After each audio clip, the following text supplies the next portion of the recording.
नमस्कार, आप देख रहे हैं बियॉन्ड हेडलाइंस। मैं हूं आपके साथ मोनिका ग्रोवर। बियॉन्ड हेडलाइंस में आज हम जिन बड़ी खबरों की करने वाले हैं विस्तार से बात। आइए सबसे पहले आपके समक्ष वो बड़ी खबरें रख देते हैं जिनका करने वाले हैं आज हम सटीक विश्लेषण। तो आज बात होगी गंगा के अस्तित्व पर, जिस पर एक बड़ा संकट मंडरा रहा है। आखिर वो कौन सा संकट है जो गंगा के अस्तित्व पर आ गया है, इसको लेकर विस्तार से आज हम बात करने वाले हैं। तो गंगा के अस्तित्व को लेकर बात होगी। गंगा जो हमारी मुख्य धारा की नदी है, इसके साथ ही बात करेंगे farewell of the dragon general की।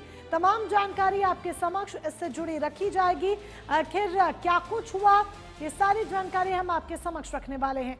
तो बियॉन्ड हेडलाइंस में आज इन दो बड़ी खबरों के बारे में हम विस्तार से बात करेंगे। और तीसरी जो बड़ी खबर होगी जिसके बारे में बात होगी वो है सपा में टूट, किसको मिली छूट। समाजवादी पार्टी आखिर क्या बिखराव के दौर को देख रही है? समाजवादी पार्टी में टूट क्यों देखी जा रही है? ये टूट किस तरफ है? इन तमाम बातों का जिक्र आज हम करने वाले हैं। तो चलिए शुरुआत बियॉन्ड हेडलाइंस की करते हैं। साल 2027 में सनातन आस्था के सबसे बड़े केंद्र यानी कि महाकुंभ का महाआयोजन होना है, जिसके लिए अरबों रुपए पानी की तरह बहाए जा रहे हैं।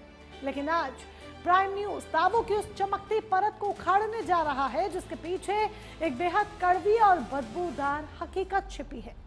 सवाल यह है कि जिस मां गंगा के नाम पर ये पूरा मेला सजना है, क्या वो खुद इस महाकुंभ से पहले अपने अस्तित्व की लड़ाई हार रही है?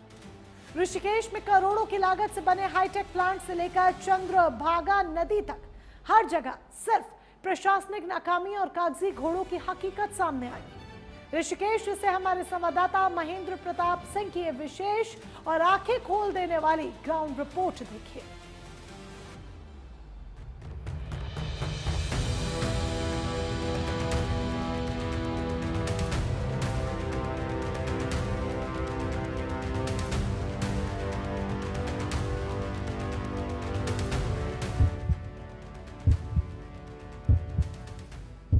मोक्षदायिनी, पतित पावनी, सनातन आस्था का सबसे बड़ा केंद्र मां गंगा। साल 2027 में इसी पावन तट पर महाकुंभ का महाआयोजन होना है। देश दुनिया से करोड़ों श्रद्धालु इस धरा पर आएंगे। लेकिन क्या इस कुंभ से पहले गंगा खुद अपने अस्तित्व की लड़ाई हार रही है? प्राइम न्यूज की इस विशेष रिपोर्ट में आज हम उन दावों की परत को उखाड़ेंगे जिसके पीछे छिपी है एक कड़वी और बदबूदार हकीकत।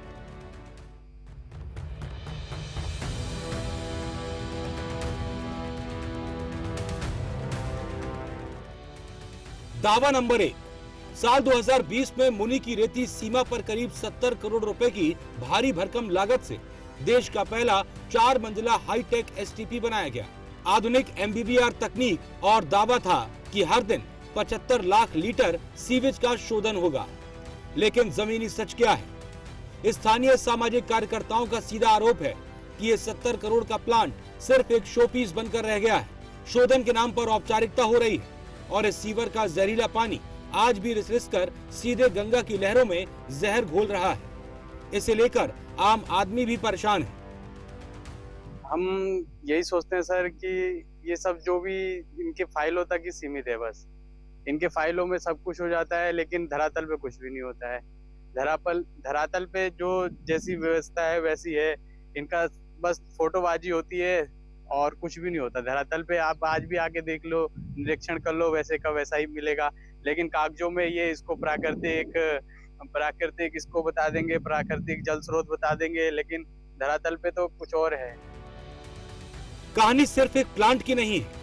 चंद्रभागा नदी जो कभी आस्था का हिस्सा थी, आज गंदगी की सबसे बड़ी वाहक बन चुकी है। सैकड़ों घरों और बस्तियों का खुला टॉयलेट और सीवेज का पानी इसमें गिरता है, जो आगे चलकर सीधे गंगा में समाहित हो जाता है। हैरानी की बात देखिए, शिकायतें हुई। देहरादून से लेकर टिहरी तक के आला अफसरों ने गाड़ियों की हूटर बजाते हुए निरीक्षण भी किए। नगर पालिका मुनि की रेती और नगर निगम ऋषिकेश को संयुक्त अभियान की कसम भी दिलाई गई। लेकिन नतीजा ढाक के 3 पार। कागजी घोड़े तो खूब दौड़े, पर जमीन पर गंदगी की धार नहीं रुकी। इसमें मैं ये कहना चाहूँगा, सीवरेज का पानी तो कोई नहीं जा रहा है। जो भी पानी जाता है ट्रीटमेंट के बाद ही जाता है हमारे 7.5 MLD एसटीपी में। हाँ, ये ज़रूर है कि जब बरसात होती है, बारिश से समय जो बहुत ज़्यादा पानी आता है, तो उस समय ये पानी पूरा का पूरा कभी भी ट्रीट नहीं किया जा सकता। और जो भी हमारे ये प्लांट बना हुआ वो सिर्फ उस समय के लिए बना हुआ जब बरसात नहीं होती है, यानी लीन सीजन के, जब सूखा सीजन होता है, ड्राई सीजन होता है, तभी जो पूरा का पूरा नाला हम अंदर लेते हैं। और आज की डेट में भी अगर आप जाके देखें तो हमने पूरा नाला अंदर लिया हुआ है। इसमें ढाल वाला नाला का ही सबसे ज़्यादा पानी आता है। उसमें कई जगह स्रोत भी बीच बीच में से कहीं नेचुरल पानी भी मिलता है उसमें। और हर महीने इसके जो है यूकेपीसीबी, जो उत्तराखंड पॉल्यूशन कंट्रोल बोर्ड है, वो इसकी जांच भी कर रहा है इस पानी की। और मोस्टली जो है ज़्यादातर ये नॉर्म्स के अंदर ही रहता है, हमारा जो पानी सीधे नदी में जाता है। हाँ, ये ज़रूर है, देखने में वो कई बार गंदा इसलिए दिखाई देता है क्योंकि कूड़ा उसमें कई जगहों से आता है, और कूड़े की सफाई निरंतर, अगर कूड़े की सफाई हो तो उसमें एस्थेटिकली जो दिखाई दे रहा है वो गंदा कभी दिखाई भी नहीं देगा। फिर भी हमारी कोशिश ये रहती है कि वहाँ से साफ सफाई करते रहें। तारीख नोट कीजिए, 7 मार्च 2026। विशेष सहायता योजना के तहत शीशम झाड़ी इलाके में ड्रेन कवरिंग के लिए 2 करोड़ 46 लाख से ज्यादा की रकम वसूल की गई।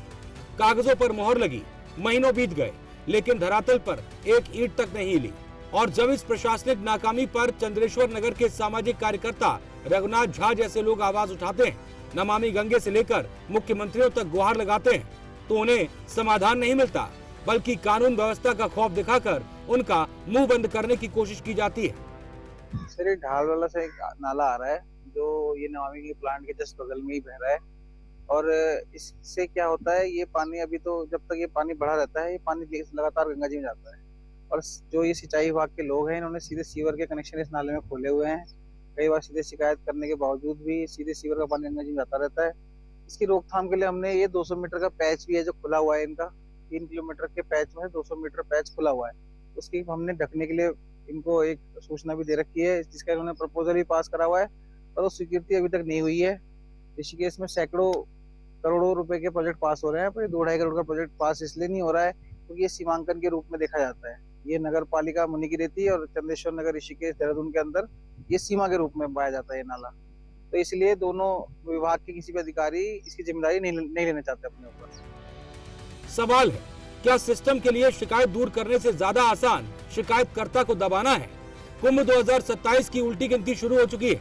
सड़कों, पार्किंग, बिजली और घाटों को चमकाने के लिए अरबों रुपए पानी की तरह बहाए जा रहे हैं। आयोजन को भव्य और दिव्य बनाने की होड़ मची है। लेकिन प्राइम न्यूज आज कुंभ के कर्णधारों से सीधा सवाल पूछता है कि जिस गंगा के नाम पर ये पूरा मेला सजना है, अगर उसकी धारी निर्मल नहीं होगी तो इस भव्यता का आधार क्या होगा? क्या हमारे कर्णधार सिर्फ इवेंट मैनेजमेंट में व्यस्त रहेंगे या मां गंगा को इस सीवर के जहर से मुक्ति भी दिलाएंगे? ऋषिकेश से महेंद्र प्रताप सिंह की रिपोर्ट, प्राइम न्यूज। तो ऋषिकेश में करोड़ों रुपए खर्च करने के बावजूद गंगा की स्वच्छता को लेकर जो सवाल खड़े हुए, उन्होंने सरकारी दावों की हकीकत पर गंभीर बहस छेड़ दी है। लेकिन कहानी सिर्फ ऋषिकेश तक सीमित नहीं है। अब नजर उस हरिद्वार पर जहां साल 2027 में अर्धकुंभ का विशाल आयोजन होना है और जहां 17 करोड़ से अधिक श्रद्धालुओं के पहुंचने का अनुमान है। सरकार घाटों के विस्तार, पार्किंग, सड़क, बिजली जैसी सुविधाओं पर हजारों करोड़ों रुपए खर्च कर रही है। लेकिन सबसे अहम सवाल वही है जो ऋषिकेश में भी सामने आया था, क्या गंगा वास्तव में साफ है? आखिर जिस नदी में करोड़ों श्रद्धालु आस्था की डुबकी लगाएंगे, क्या वो प्रदूषण मुक्त है या फिर सीवेज का संकट आज भी बरकरार है? प्राइम न्यूज की टीम ने हरिद्वार में गंगा की जमीनी हकीकत जानने के लिए पड़ताल की। देखिए हमारी एक खास रिपोर्ट। देवभूमि हरिद्वार इतिहास के सबसे बड़े धार्मिक समागम की अगवानी के लिए तैयार हो रहा है। दावों और अनुमानों की माने तो कुंभ 2027 में करीब 17 करोड़ आस्थावानों का रेला इस पावन नगरी में उमड़ेगा। शासन से लेकर प्रशासन तक बुनियादी ढांचों को चमकाने के लिए अरबों रुपए पानी की तरह बहाए जा रहे हैं। चमचमाते घाट और चौड़ी होती सड़कें विकास की गवाही तो दे रही है, लेकिन इस महाआयोजन की वास्तविक सफलता का पैमाना भीड़ प्रबंधन नहीं, बल्कि जीवनदायिनी मां गंगा की अविरलता और निर्मलता होगी। सवाल लाजमी है कि क्या कुंभ स्नान से पहले गंगा सचमुच प्रदूषण मुक्त हो पाई है? अगर सरकारी फाइलों के पुराने पन्नों को पलटें तो हरिद्वार शहर से रोजाना करीब 114 MLD पानी सीवेज से निकलता था।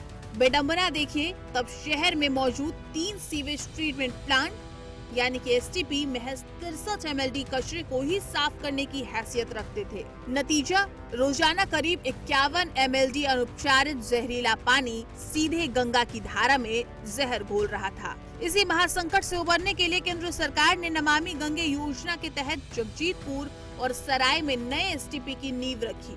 इसी सुधार की कड़ी में नमामि गंगे मिशन के तहत 413 करोड़ 87 लाख रुपए की भारी भरकम लागत से 2 बड़े प्रोजेक्ट्स को हरी झंडी दिखाई गई। जगजीतपुर में 68 mld और सराय में 14 mld की क्षमता वाले अत्याधुनिक एसटीपी स्थापित किए गए। इसके साथ ही हरिद्वार की कुल सीवेज ट्रीटमेंट क्षमता बढ़कर 145 mld पहुंच गई, जो मौजूदा जरूरत से कहीं ज्यादा है। सरकार ने सीना ठोक कर दावा किया कि अब हरिद्वार का एक कतरा गंदा पानी भी गंगा में नहीं बहेगा। लेकिन दावों की इसी चमक के बीच देश की सबसे बड़ी ऑडिट संस्था सीएजी की रिपोर्ट ने एक ऐसा सच उजागर किया जिसने अफसरों की नींद उड़ा दी। सीएजी ने अपनी जांच में पाया कि आलीशान प्लांट तो खड़े कर दिए गए, लेकिन उन तक गंदगी पहुंचाने वाली सीवर लाइनें और घरों के कनेक्शन आज भी अधूरे हैं। यानी बस्तियों का गंदा पानी मुख्य लाइनों तक पहुंचने के बजाय आज भी लुका छिपी करते हुए नालों के रास्ते गंगा की छाती पर जख्म दे रहा है। रिपोर्ट में साफ कहा गया कि राज्य सरकार ने सीवर नेटवर्क के विस्तार पर ध्यान नहीं दिया, जिससे करोड़ों की लागत से बने ये एसटीपी अपनी पूरी क्षमता का इस्तेमाल ही नहीं कर पा रहे हैं। सीएजी की रिपोर्ट कहती है कि करोड़ों के प्लांट तैयार हैं, लेकिन घरों के सीवर कनेक्शन अधूरे हैं। सीवर नेटवर्क को फैलाने के लिए लंबे समय तक पर्याप्त निवेश नहीं मिला और शोधन क्षमता होने के बावजूद नालों का गंदा पानी नदी में जाने का रिस्क बरकरार रहा। चुनौती इसलिए भी विकराल है क्योंकि कुंभ के दौरान हरिद्वार की आबादी अस्थायी रूप से कई गुना बढ़ जाएगी। लाखों करोड़ों लोग जब एक साथ आस्था की डुबकी लगाएंगे, टेंटों के नए शहर बसेंगे, तो सीवेज का दबाव अप्रत्याशित रूप से चरम पर होगा। ऐसे में सिर्फ बड़े बड़े प्लांट दिखाना नाकाफी होगा। यदि कुंभ को दागदार होने से बचाना है तो युद्ध स्तर पर इन कमियों को दूर करना ही होगा और इसके लिए गंगा में मिलने वाले हर छोटे बड़े नालों की 100% टैपिंग जरूरी है। युद्ध स्तर पर हर घर और बस्ती को मुख्य सीवर लाइन से जोड़ा जाए।